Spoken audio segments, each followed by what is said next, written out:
One of the weird things about our lives and, living in this world, there's so many things we can do to become comfortable.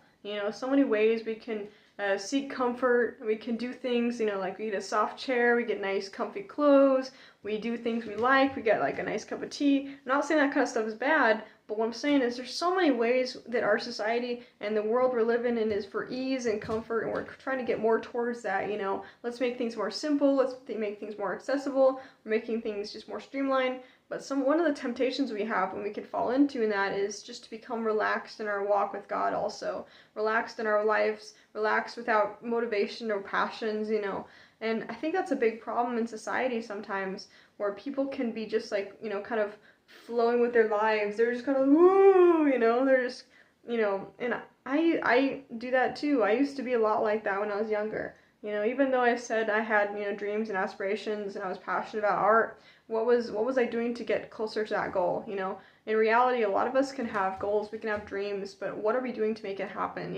I'm not saying we should put a lot of pressure on ourselves, but if God has put something on your heart, are you actually seeking God to have that dream come to pass? Or are you just kind of saying, oh God, that sounds like a great idea. Anyways, next thing, are we seeking the Lord for his vision in our lives? What are we doing? Are we afraid of the vision he's put in our path? That's not good. If God put the vision in your heart, surely he'll provide the provision also.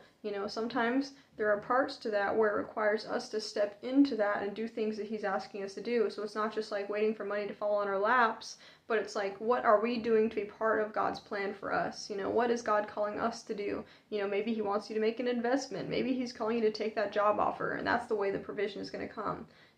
Sometimes the money does just instantaneously show up, but like, let's not be confused by laziness versus listening to God and waiting. There's a difference between those two. Sometimes we can have an attitude where we are saying, oh, I'm just waiting on God, I'm surrendering my life to him, I'm just waiting on his timing of things, but it's like in the same sense, no, don't get me wrong, in the same sense, we can also have an attitude in that way of like just kind of a spiritual laziness, where we're just kind of like, oh, God will bring it when he wants to, and things are just going to happen when they do, and I'm just waiting on his timing. But in that, we're not actually pursuing God. We're not actually looking for the direction he's taking us. We're not looking for answers.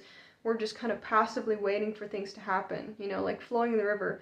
And it's like if our life is going down a waterfall and we're looking, we can see things that might be going wrong ahead, but we're not willing to do things. That's not really good. Is God trying to talk to us and warn us about something? Is he trying to take us in a direction that he wants us to go so we can see results? Or are we just passively floating by and hoping things will happen? We have to be looking for the supernatural and what God is doing.